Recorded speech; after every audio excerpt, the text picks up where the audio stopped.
Hey Ian, Dad here, going over some of that page 189 assignment that we're working on. For the first couple problems, you just had to use your exponent key on your calculator. Like for problem number 5, you just had to do 3.4 raised to the 6.8 power. You got this key on your calculator, and then you type in the power, and that gives you a big number, 4,112.033. More decimals than that, but just got to make sure you use that power key. And you can sometimes use parentheses with it, like the next one for number 7. You're supposed to do 5 to the negative pi power. So you do 5 raised to the, and then put in parentheses negative, and then the pi key. If you need help with the keys on your calculator, just let me know, and I'll show you what to do. Now, this is raised to a negative power. It's still going to be greater than 0. The thing about exponents is that they're not going to give you negative values unless that lead number is negative. So if that lead number is positive, even if the power is negative, they're still going to be greater than 0. So 0.006. Now, they would get negative later on if you end up subtracting after you raise to the power. All right, then you had a bunch of graphing to do on this. Like number 9, you were supposed to graph g of x equals 5 to the x power. And I'm not going to do the whole xy table, but these all have, unless there's a big plus or minus in front or after, they all have an asymptote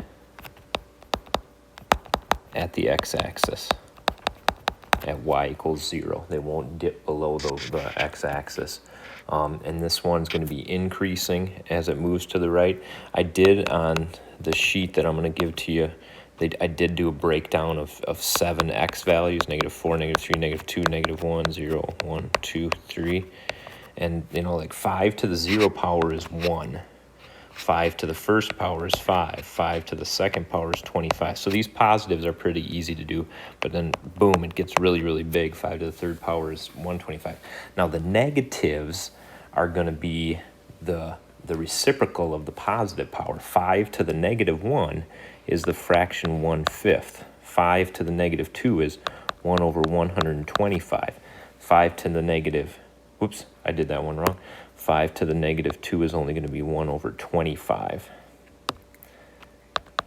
And 5 to the -3 is going to be 1 over 125. 5 to the -4 is super small, 1 over 625. So you see, those are getting really close to 0, but they never cross. So you'll see this on the grid paper, but I made a graph, and 0, 1 is obviously right there. Over 1 up, 1, 2, 3, 4, 5. Over 1 up, 1, 2, 3, 4, 5. I can count 3, 4, 5 right there. Now even 225, that's going to be off the graph. These things go up super fast, exponential growth. Now they flatten out though to the left side of where they cross the y-axis. Like -1 is only 1/5, and they get super close. They get so close you almost can't tell that they're not the actual x-axis themselves. They just hug that x-axis. So they hug it, and then they go up. So that's what you'll see as a real common theme for exponential growth, is they'll have really flat, and then boom, all of a sudden they'll get really steep. All right, for 11, they switch the power to negative. What that's going to do is going to make the graph a reflection over the y-axis. I'll show that to you here. Clean page. So 5 to the -x. And this is number 7. Or no, sorry, this is number 11. All right, so I made the same XY table. It's still going to have an asymptote at the y-axis, or x-axis. All right, now I did -4, -3, -2, -1, 0, 1, 2, 3. All right, so 5 to the -0 is still going to be 5 to the 0, so that's just going to be 1. 5, now the opposite, 5 to the opposite, so 5 to this one, this will be 5, because that'll turn into 5 to the first power, and this will turn into 25, and this will turn into 125, and 625. Now, this 1 would actually become 5 to the -1, so that's going to be 1 to the 5th, and then these become your fractions on this side. So when you look at a table of values for, if you have them in fraction form, for exponential growth or exponential functions, they kind of have some symmetry to them, because that's just what powers do. That's 1 over 125. Now the graph of this one will look kind of flipped compared to that previous class. 0, 1 graph. 0, 1 is right there. Negative 1 up 5. So 1, 2, 3, 4, 5. So negative 1 up 5 is there. And then it gets really steep over here.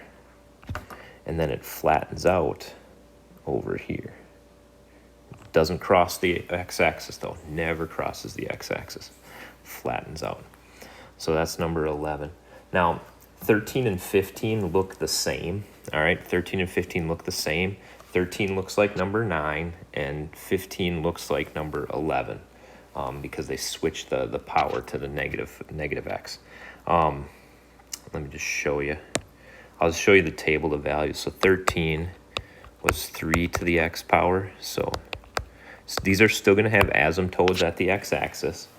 I think in the instructions it said increasing or decreasing. So if you go back, this one's obviously increasing as it goes to the right.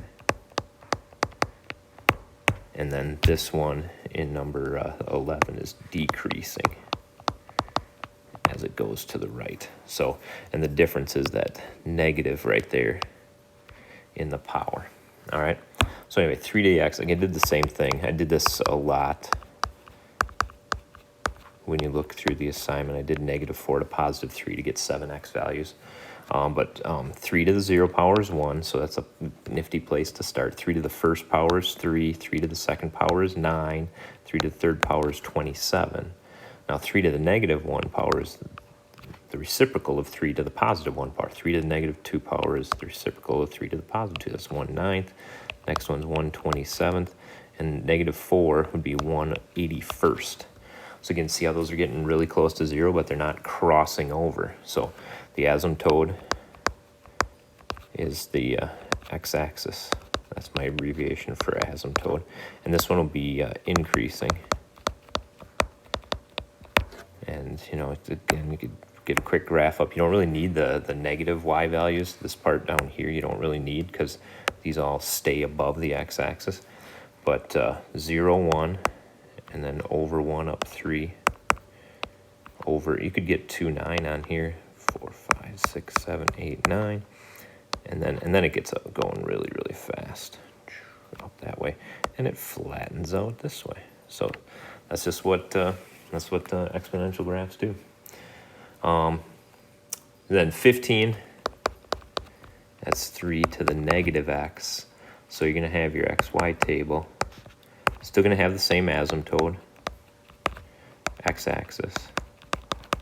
This one will be decreasing. And we can do the same 7x values. I don't know if... And again, if you need help with your calculator, just holler. 3 to the -0 power, that's going to be your 1. Now these are going to be the opposite, so this is going to be 3 to the -1. That's going to be the 1/3, 1/9, and 1/81st. Oops, 1/27th, sorry. Jumped the gun there. I went too many powers. All right.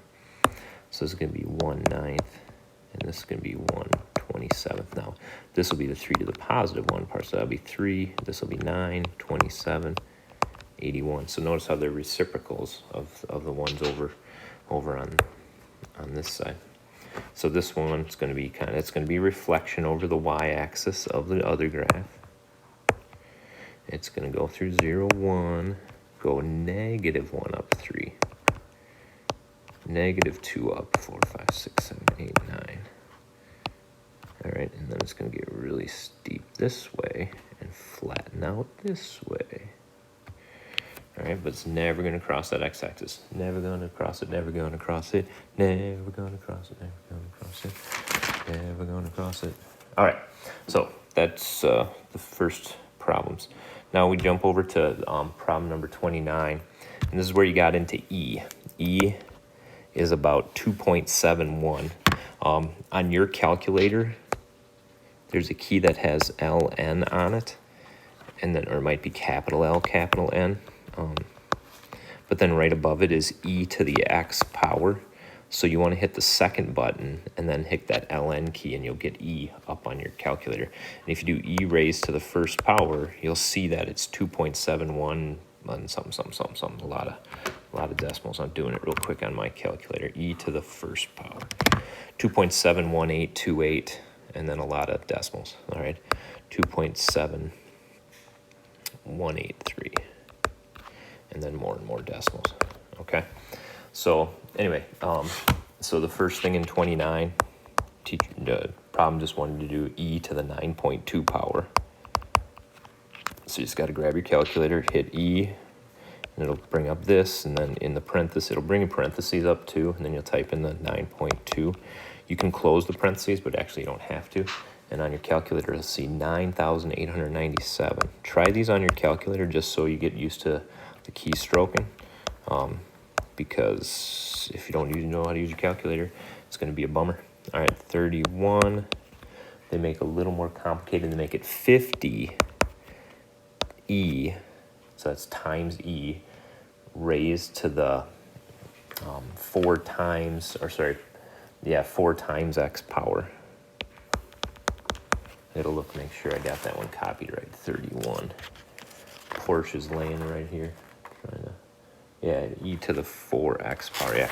So they want you to use 0.02 for x. So you got to type in 50 times E, and then it'll bring up the power, and then it'll bring up a parenthesis, and then in that parenthesis you'll type in 4 times 0.02, close the parenthesis, all right? So all this stuff here is what it's going to calculate. It's going to do the multiplication, then it's going to do E to that power, and then it's going to multiply it all by 50. In this case, you're only going to get 54.164. All right, if you need help with that calculator, the calculator can do a lot for you. Just gotta ask. All right, and the rest of the homework assignment is a bunch of graphs, 8 different graphs from 33 to 47. And all the graphs, I did the -4 to +3 table, and I'll give you the graph paper that I did those on.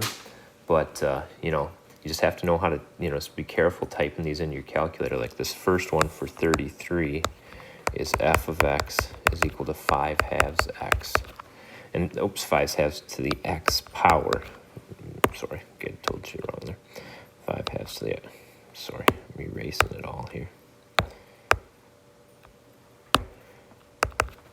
Now 5/2 is 2.5, so this one will have a similar look to the graph that we just did on problem number 13 here. It'll look a lot like this 13 one, but you can make your XY table. It's still going to have an asymptote at the x-axis. -4, -3, -2, -1, 0, 1, 2, 3. So anything to the 0 power is 1. So 5/2 to the 0 power is 1. 5/2 to the first power is 5/2. When you power up a fraction like this, you have to power the top and the bottom. So to the second power, you'd have to do 5 to the second over 2 to the second. So it's going to be 25 over 4. And then third power is 5 to the third over 2 to the third. So it's going to be 125 over 8. Okay, so the -1 power is, when you do a fraction to a negative power, it actually flips your fraction. Whoops, I don't know why I put a 6 there. It flips your fraction and raises it to a positive power. So it's going to be 2/5 to the +1. So this is going to be 2/5 right here. And then they're all going to be flips. 4 over 25, 8 over 125. And then I did the math for the -4 power. I got 16 over 625. See again how these are getting super tiny. If you turn these to decimals, they'd be really, really small, but they wouldn't cross the x-axis. So got the graph here. 0, 1 again is on there. 1 up 5.5, that's 2.5. So that's like right there. All right. 225 over 4 is 6.25. So 1, 2, 3, 4, 5, 6.25. Be like right there. And it's going to be flat over here, and then boom, start to rise. Okay. All right. So let's see. 35 is not too bad. I mean, it's just 6 to the x power. That's just really going to be steeper. and ask me about any of these that you got questions on, but for a 35, you got 6 to the x power. So when you make that xy table, -4, -3, -2, -1, 0, 1, 2, 3. 6 to the 0 power is 1. 6 to the first power is 6. 6 to the second power is 36. See how it jumped a lot faster? 6 to the third power is 216. So it's jumping super fast. Now the negatives are just going to be the reciprocals. 6 to the -1 is positive 1/6. 6 to the -2 is positive 1/36. 6 to the -3 is 1 over 216. 6 to the -4, 1 over 1,296. So again, that's super tiny and close to 0, but it's not crossing the x-axis. So I'll let you look at the graph. This one's going to have a graph that looks like this. It's going to get really steep again. It's going to go through at 0, 1, and then, over 1 up 6, 2, 3, 4, 5, 6. It's going to go through there and it gets super steep. But then this side is going to be really flat. Sorry for my messy graph. They're a little bit better on the grid paper. Now in 37, they start to do some shifting of the graphs. 37 is 3 to the x plus 2 power. If you have a plus or a minus up there in the power position, that's going to shift the graph left or right. So x plus 2 is backwards, but it feels like it's going to go to the right, but it's going to go to the left 2. So it's going to shift it to the left. Whoops.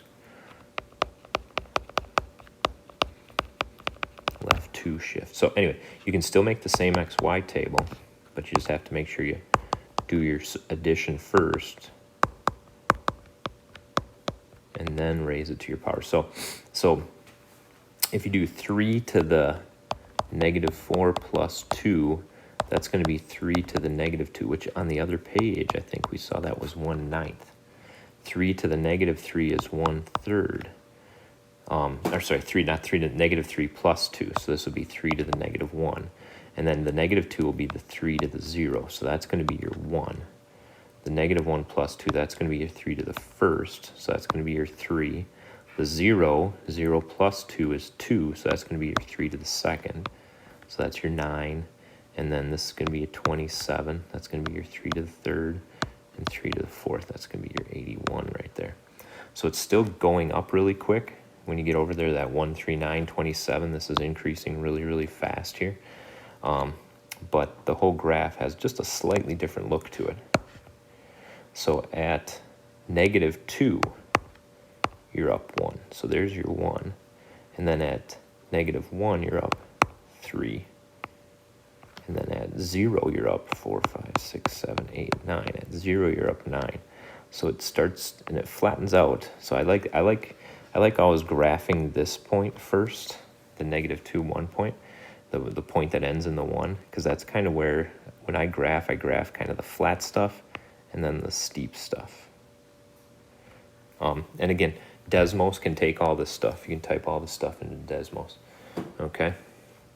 Let's see, 39 kind of has a double shift. 3 to the x minus 2, and then a big plus 1. So the -2 will be a 2 right shift, and the plus 1 will be a 1 up shift. So it'll slide it 2 to the right and up 1. Same thing you can do here with that xy table. -4, -3, -2, -1, 0, 1, 2, 3. Now just a little bit more math to do because you'll have to raise it to the power and then add 1. So -4 minus 2, and this one got kind of crazy, but actually I'll start down here at the bottom with the 3. 3 minus 2 is 1, so this will be 3 to the first power plus 1. So that'll be 3 plus 1, this will be 4. That plus 1 is that up of 1 shift. Then the 2 minus 2 is 0, so this will be 3 to the 0 plus 1, and that's going to be 1 plus 1, so that's going to be 2. And then 1 minus 2 is -1, so 3 to the -1 power plus 1. Well, 3 to the negative power is only 1/3, so it's 1/3 plus 1. So this is, where was I here? Right here, 1 and 1/3. And then this is going to be 1 and 1/9. And so the asymptote for this one, so the asymptotes for the other ones are still the x-axis, but the asymptote, asymptote, is going to be at a line y equals 1, a horizontal line at y equals 1. This one won't dip below. So this will be 1 and 1/9, and this one would be 1 and 1/27, 1 and 1/81. These just get to, 1 and 1 over 243. And and now, the 3, 4, we can do an extra one here, 4. 4 minus 2 is 2, so this would be 3 to the second plus 1. Well, that'd be 9 plus 1, and that'd be 10. So the graph for this one, and again, there's my graph. So 2, 2. Oops. I'm going to start by graphing that one there. 2, 2. Over 3, up 4. It's right there. Over 4, up 10. 4, 5, 6, 7, 8, 9, 10. And again, these are all on a piece of grid paper. Now, this 2, 2 point is kind of where it flattens out. It doesn't cross. I said the asymptote is this y equals 1. It doesn't cross this imaginary y equals 1 line. It stays flat close to that. And then it starts to shift up. Okay, so you see how it kind of got shifted 2 to the right and 1 up? All right. And then the last graphs are all E functions. So those are a lot of calculator work. And you can look at the sheet when I give it to you, and we can go over some of those. But like this e to the negative x is the first one. This is number 41. E to the positive x kind of just looks normal. It kind of goes like this and it goes like that. E to the negative x is going to go, it's going to go through 0, 1, but it's going to come from the left and flatten out. All right. So e to the negative x, e to the positive x, they're reflections of each other. And, you do the same thing with an xy table. -4, -3, -2, -1, 0, 1, 2, 3. If Mr. Pressing wants, 7 xy points. But so with these, come and talk to me. It's just a matter of typing them into the calculator carefully. Like you can use the second and enter button to bring them up and then just change the number in them. But I can help you with these. I'm going to end the video here. And you can see the graphs. I have them all papered up for you and the work. So just talk to me, man. Just talk to me. I'll help you out.